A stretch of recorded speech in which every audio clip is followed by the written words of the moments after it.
வாழ்வோம் வாழ்விப்போம். உலகம் எங்க இருக்குது? உலகம் எங்க இருக்குது? உலகம் ஒண்ணுல தான் இருக்கு.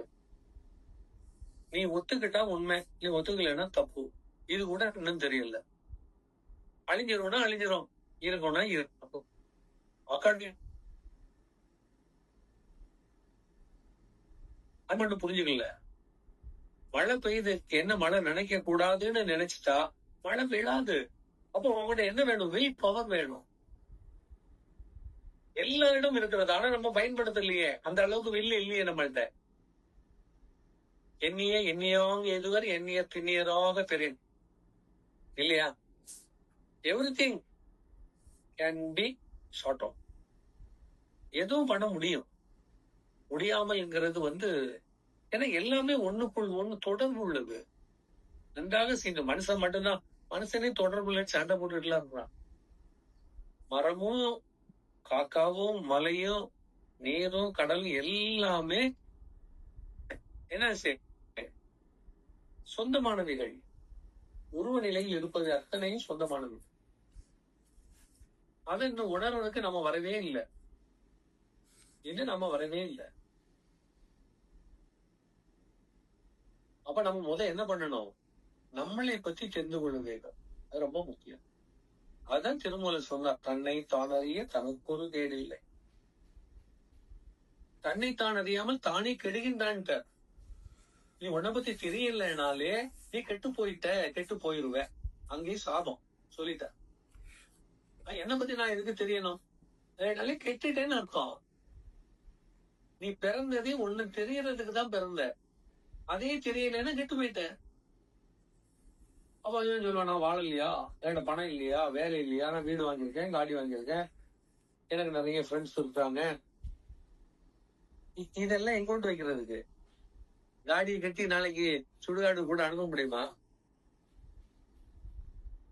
சொல்லுங்க. காடி இருக்கனால சாகாம இருப்பானா? கம்ப்யூட்டர் சேர்த்து வைத்தாரு இல்ல, எவ்வளவு பெரிய வாழம். அப்போ இதெல்லாம் நம்ம இடையில சேர்த்து கொண்ட பொருள், மண்ணில் உள்ள பொருள். அதுவும் உங்களுக்கு உறவும் ஆகாது, உடைமையும் ஆகாது. ஆனா நம்ம பேசுகிறது உடைமை என்ன? எனக்கு 4 வீடு இருக்கு, 4 கார் இருக்கு, 4 கொண்டாட்டி இருக்கு, 8 பிள்ளை இருக்குது, பேங்க் பேலன்ஸ் இருக்குது. எதுக்கு இதெல்லாம்? உயிர் போகாம நிறுத்த முடியுமா? இல்ல சாகுற நாள சொல்ல முடியுமா? மீண்டும் பிறக்காமல் இருப்பதற்குள்ள வழிகள் உண்டா? இல்ல மறைஞ்சிட்டா இறையோட போக முடியுமா? ஒரு புண்ணாக தெரியாம இது என்ன வாழ்க்கை, இது என்ன பெருசு? அதத்தான் சொன்னா திருமூலர், அழகா சொன்னா. தன்னை தான் அறியாமல் தானே கெடுக்கிறான். இது அடுத்தவன் கெடுக்க வேண்டாம், நீனே உன்னை கெடுத்துக்கிறப்பான்ட்டு. இதுக்கு மேல என்ன சொல்லணும்? உங்களை நீங்களே கெடுத்துக் கொள்கிறீர்கள். எப்படி? உங்களை அறியாததுனால். அப்போ தோல்வியை நீங்கள் அடைகிறீர்கள், தோல்வியை நீங்கள் தான் உண்டு பண்ணிருக்கீர்கள். வெற்றி வாழ்க்கை கிடைக்கவே கிடைக்காது. நெவர். சொல்லிக்கலாம், இன்னைக்கு ஜெயிச்சுட்டேன், அடுத்த நாள் ஜெயிப்பாக்கும், அடுத்த நாள் தோத்துருவான்.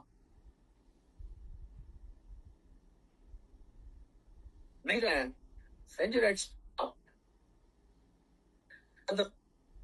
நீ தானப்பா நேத்து அடி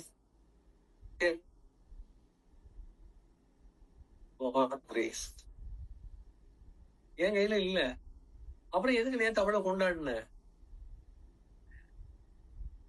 யோசிச்சு பாருங்க.